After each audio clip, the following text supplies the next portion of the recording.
Doutora Denise, meu nome é Leonirdes e tenho 71 anos. Estou assistindo todos os vídeos. Sinto dores desde os 9. Já estou fazendo o que você está ensinando, só que para os suplementos eu preciso de mais orientação. Você pode me ajudar? Oi, Leonides, pelo que você está colocando, o negócio já vem de muito tempo mesmo, né? A ciência, de uma maneira geral, a ciência da nutrição, inclusive, é um processo de evolução, né? Então, é uma evolução de conhecimentos. E hoje a gente tem mais esses conhecimentos, né? Da relação que um glúten pode causar nessas dores, num processo autoimune, né? Derivados de leite também outros, mas o glúten ele é danado, né? Nesse processo. E quando existe uma predisposição genética e ainda existe um meio aí que favorece tudo isso, e volta para aquela história que a gente falou. Eu tenho um processo, ele está causando dor. Eu não mudo o processo e tomo o remédio para controlar o sintoma. Eu posso até controlar naquele momento, mas a grande chance é de que ele volte. E você, pelo que eu estou entendendo, passou uma vida controlando o sintoma, mas não modificando as causas, né?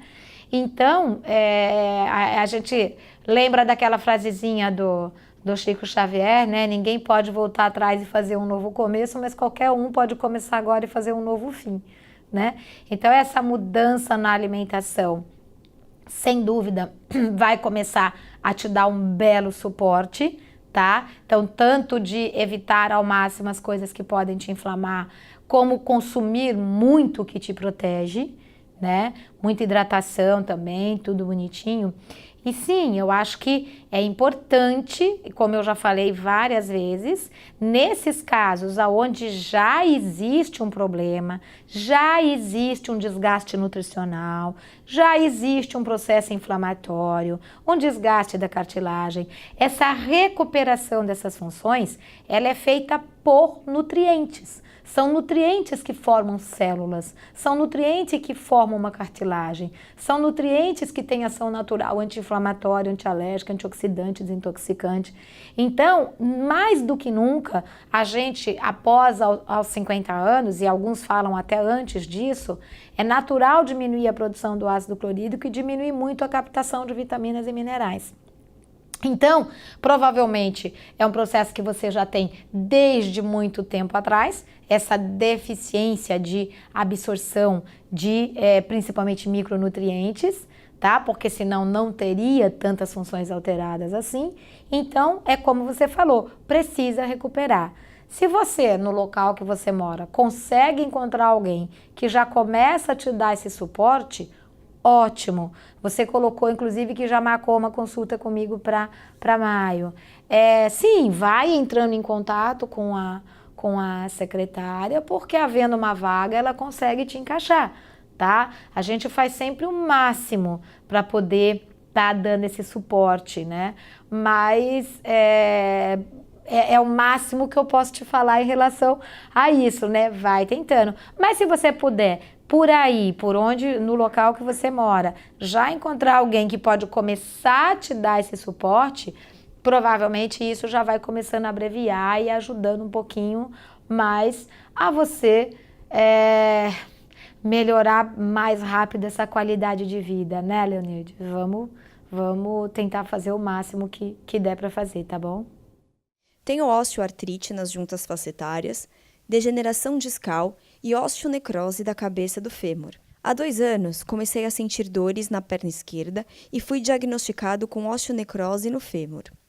Já tentei cortar o glúten e derivados do leite, mas ainda não consegui ver melhoras nas dores. Sinto uma sensação de queimar descendo pela perna e não é uma dor intensa. É constante e queima. Tenho dúvidas a respeito de alguns alimentos, se podem ou não ser consumidos, como whey protein sem caseína e lactose, kefir de leite, café, qual a quantidade? Sucos verdes são favoráveis? Feijão é prejudicial? E o açafrão da terra pode ajudar? Olá, John Walker, a tua pergunta aí, os teus questionamentos são aí um pouco extensos, vamos tentar contemplar aí um pouquinho tudo que você colocou. Bom, assistindo lá os vídeos do SOS Artrite, você deve ter visto o doutor Cavalheiro colocar sobre o processo, muitas vezes, desse estresse, né? Esse estresse físico mesmo, né? Que pode levar com um tempo a todo esse processo de desgaste, né? E aí você colocando que era atleta, tudo, ou seja, então a gente já sabe que antes de qualquer coisa teve esse processo que levou aí a todo esse desequilíbrio. Agora, isso pode sim ser associado com processos inflamatórios causados por esses alimentos, né, ou alimentos, aditivos químicos, tudo que a gente já tinha colocado também. Por quê? Porque se você já tem um órgão de choque, normalmente esse processo inflamatório, ele acaba sendo, vamos falar assim, ele acaba sendo direcionado para órgãos de choque que normalmente a gente já tem. Então é importante mesmo o processo de você tentar diminuir ao máximo a todos aqueles alimentos inflamatórios que nós colocamos, além do glúten, do leite, né, e da soja, ou seja, amendoim, açúcar, aditivos químicos, né, todos esses agressores, sem dúvida nenhuma, tá? O mais importante é você realmente... vamos falar assim, pode até tirar por um período, mas na sua vida, no seu dia a dia, consumir o mínimo possível. E como também a gente já colocou, tão importante quanto tirar o que é ruim é colocar o que é bom, né? E dentro desse o que é bom que você estava questionando, o whey, se ele for vegano, tá? Se ele for vegano ou se ele for 100% hidrolisado, se você tiver, porque não é comum, mas se você tiver uma necessidade aumentada de proteína, você pode consumir sim, tá? Cuidado com o whey, que ele é a base de derivado de leite. Esse, no teu caso, não vai te ajudar em nada, mesmo porque você já colocou aí vários fatores relacionados à resistência à insulina. E proteína de leite de vaca é uma das maiores causas de resistência à insulina, tá? Da mesma maneira, então, o kefir de leite. Porque o kefir de leite, ele em nenhum momento vai amenizar as proteínas do leite que o nosso organismo não digere ou tem dificuldade de digerir. Então, se você quer usar o kefir, o ideal é usar o kefir de água, tá? Não o kefir de leite. Mas o kefir, ele de uma maneira geral é interessante para manter um processo de equilíbrio. Mas quando está num processo onde o sistema imunológico está comprometido e a gente precisa diminuir um processo inflamatório, recuperar, é muito mais interessante um probiótico adequado, tá? Mesmo que isso seja associado ao kefir. Porque o kefir é um alimento probiótico, então não tem problema nenhum consumir, mas associar um probiótico um pouco mais efetivo no momento inicial para poder tirar desse quadro inflamatório para ir ajudando mais o organismo, tá? O suco verde sempre, né? Porque a gente fala muito da couve, porque a couve é anti-inflamatória, tem metilsulfonilmetano, que é uma das coisas muito interessantes até para a recuperação de cartilagem e para a parte estrutural. E o suco verde, ele ajuda o organismo a desintoxicar, a desinflamar. Então, você gostando, né, é realmente uma coisa que pode ajudar bastante. Eu falo que ninguém precisa sofrer, a gente sempre tem alguma alternativa boa aí que dá para colocar na alimentação. Mas para quem gosta e aceita bem, é interessante sim de ser consumido, sempre variando as frutas, né? E pode associar nesse suco várias outras coisas. Como você vai fazer? Se você vai fazer em centrífuga, se você vai fazer em liquidificador, isso não é o problema, isso nunca foi o problema, tá? Dá para usar da maneira que for mais fácil para você, da maneira que você quiser, do jeito que a gente já ensinou nos vídeos também a fazer, que fica bem interessante, tá?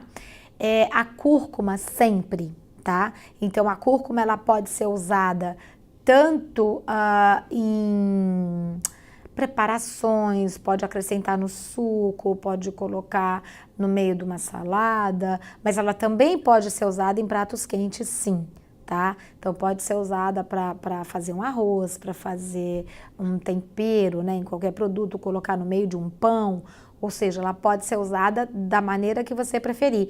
E uma coisa que tem uma ação anti-inflamatória muito boa, que é o óleo de coco, né? Claro que tem pessoas que não vão aceitar, nada é regra, mas para quem aceita, o óleo de coco extra virgem, ele tem uma ação anti-inflamatória bem interessante. E várias outras, antifúngica, tem ação antiherpética, então tem várias ações interessantes o óleo de coco, mas uma delas é a ser anti-inflamatório. Então, tipo, uma colher de sobremesa que seja, de óleo de coco, com uma colher de café de cúrcuma, que você mistura os dois e toma uma vez ao dia, isso tem uma ação anti-inflamatória bem interessante, tá? E aí, quem vai fazer isso? Quem faz, aceita, o organismo aceita, não tem nenhuma reação, ótimo. É uma outra opção bem que pode contribuir no total para ajudar o organismo, tá? Ainda, né, dentro do que você questionou, feijão. Feijão, na verdade, vamos pensar no grupo do feijão. Feijão, ervilha, lentilha, grão de bico, feijão branco, preto, azul, verde, jalo, enfim, vermelho, de corda. Esse grupo do feijão é um grupo de qualidade nutricional fantástica, tá? Excelente. Algumas pessoas reclamam que ele pode aumentar a formação de gases, né? Que na verdade é o que eu mais ouço de reclamação do grupo do feijão.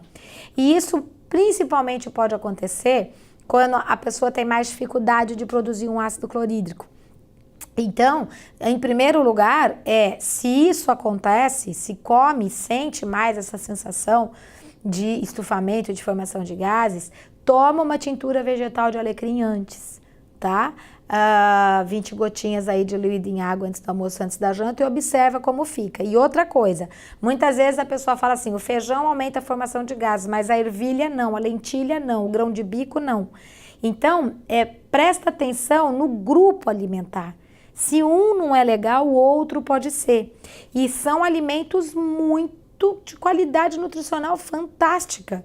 Principalmente a hora que você associa isso com o grupo do arroz, né? E aí volta para aquilo que a gente colocou. Ninguém precisa comer muito de nada.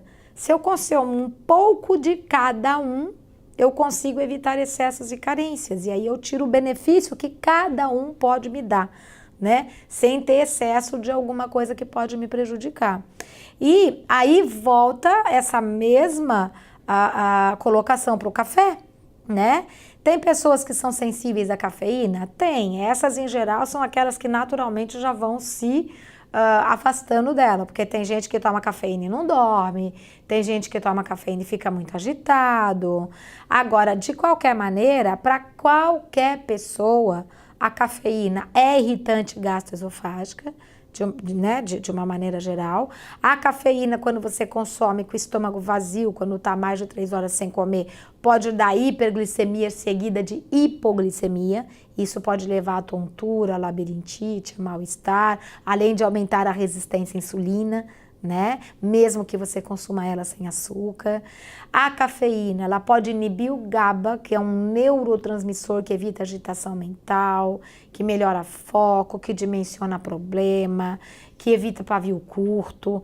Então, com toda certeza, não é interessante alto consumo de cafeína para ninguém, tá?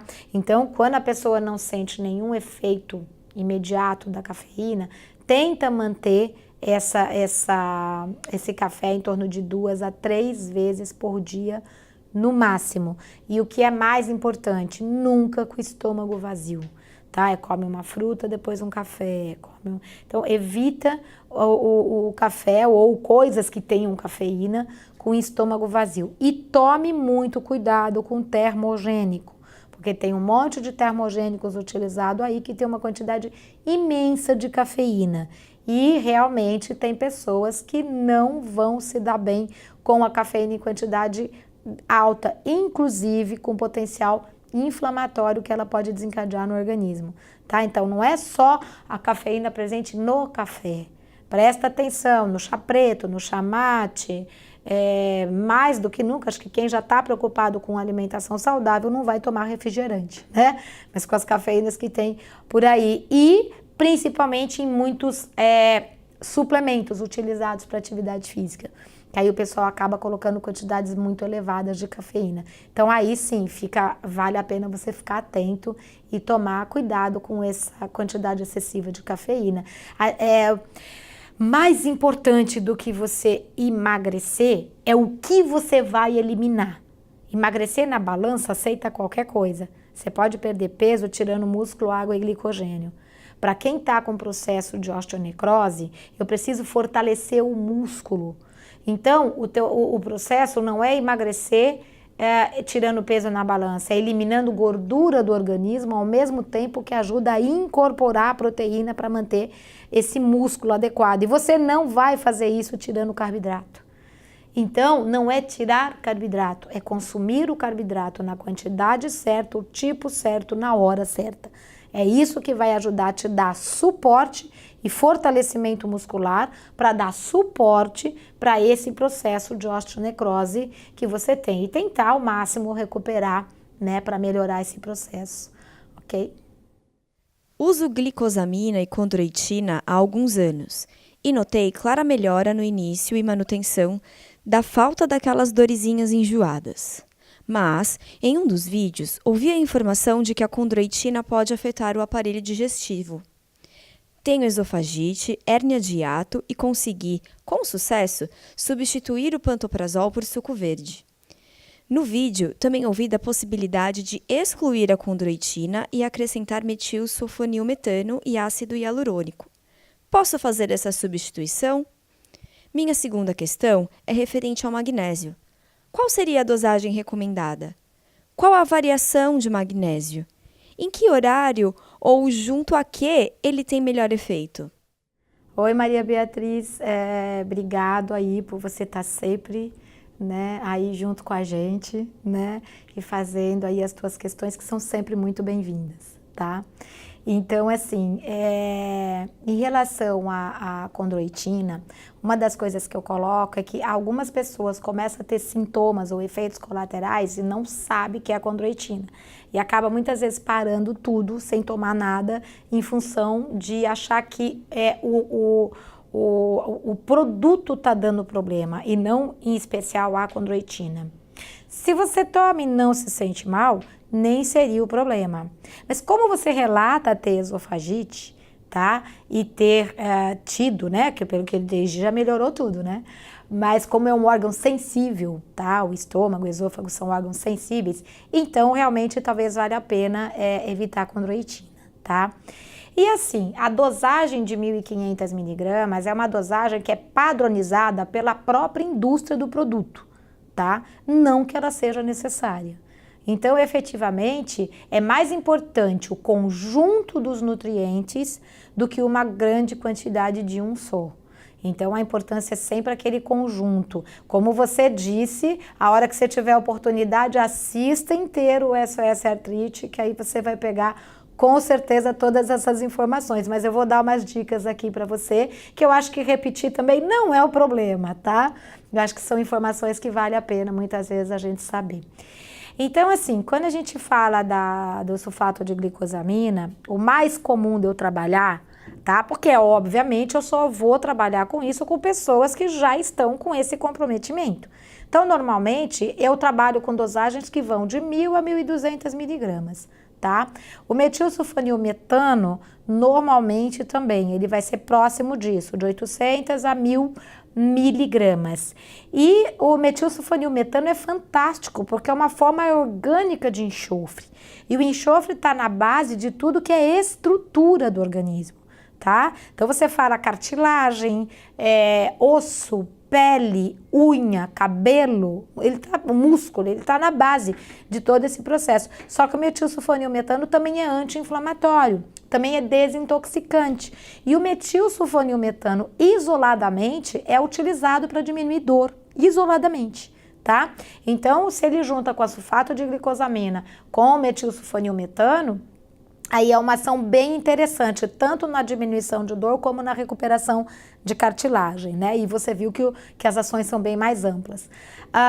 Ácido hialurônico, ele faz parte também, né? Desse tipo de estrutura, tá? De recuperação de estrutura que a gente precisa. E uma coisa bem... E aí, normalmente, ele é usado numa média de 20 miligramas e é padronizado. Agora, uma coisa bem interessante é associar o colágeno tipo 2, que é o UC2. Normalmente, esse colágeno tipo 2, quando ele é associado com esses nutrientes, ele tem uma ação mais interessante do que quando você dá a glicosamina, MSM separado e o UC2 separado. Sempre, qualquer um deles vai ajudar, vai ter ação interessante. Mas a hora que você associa os dois, aí eles costumam ter uma ação bem mais interessante. E o que também é quase padronizado, se você for pesquisar em todos os produtos que tem por aí de colágeno tipo 2, você vai ver que é uma média de 40 miligramas por dia. Então, isso são aquelas coisas que são já praticamente padronizadas que tem por aí, tá? Então, com certeza, é também o que a gente mais pega nas prescrições dos médicos ou de nutricionistas para os pacientes, tá? Agora, o magnésio. O magnésio é mineral maestro, né? Na presença dele, todos os outros funcionam. E o magnésio, ele tem inúmeras ações benéficas. E além de ser, por si só, um nutriente anti-inflamatório, tá? Em geral, ele é trabalhado de 200, 250 até no máximo 400 miligramas por dia. Eu nunca dou nenhum nutriente isolado, muito menos o magnésio. Eu trabalho sempre no conjunto das vitaminas e minerais. E qualquer vitamina e qualquer mineral, o mineral sempre quelado com aminoácido, mas qualquer vitamina e qualquer mineral, quando você dá uma cápsula, vamos inverter. Quando você come, o organismo se prepara para absorver os nutrientes dessa alimentação, incluindo as vitaminas e os minerais. Quando você toma uma cápsula, o organismo não sabe o que é. Ele não sabe o que é cápsula, ele sabe o que é comida. Então, por isso que normalmente a gente associa qualquer suplementação nutricional logo antes de uma alimentação. Aí, por que não depois? Para não diluir o ácido clorídrico. Não tomar líquido depois e diluir ácido clorídrico. Então, é sempre logo antes. E é tomar e comer. E, de uma maneira geral, o ideal ainda é dividir. É não consumir uma grande quantidade do mesmo nutriente na mesma hora. Porque o organismo tem limite de absorção. Então, se eu consumo tudo de uma vez só, uma boa parte é eliminada. Então, todo suplemento que a gente dá, então, normalmente, quando eu dou um complexo de vitamina e mineral, costuma dar um total de 6, 7, às vezes até 8 cápsulas para tomar por dia. Então, eu sempre coloco, divide logo antes das refeições. Então, pode dividir esse total entre antes do café, antes do almoço, antes da janta, da maneira como for mais fácil para a pessoa, mas divide em pelo menos 2 vezes. Então, isso também se aplica ao magnésio, sempre dividido. Porque aí evita, inclusive, de dar qualquer transtorno. Porque quando você consome muito magnésio de uma vez só, ele pode fazer uma reação de aumentar a retenção de líquido no intestino e favorecer uma diarreia, principalmente se ele estiver acima aí de 500, 600 miligramas. Por isso que a gente trabalha aí com uma média de até 400, 450 miligramas no máximo, tá? Claro que eu já tive situações que eu precisei dar mais do que isso, mas aí entra naquilo que você mesma colocou, a individualidade, tá? Agora, o que é comum, o que é mais comum, é isso que eu te falei, é trabalhar de 250 até 450 miligramas do magnésio, 400, 450, é o que é de mais frequente, tá? E aí, sempre em equilíbrio com todos os outros nutrientes, tá? E os horários também, aí eu já coloquei para você. Muito interessante, né, Maria Beatriz? Se você puder procurar um profissional aí que possa te dar esse suporte, porque realmente quando a gente toma esses nutrientezinhos adequado para o organismo, direcionado para o organismo, o efeito no organismo é realmente fantástico, é completamente diferente, tá? Então, espero poder ter te ajudado um pouquinho aí com as informações, tá?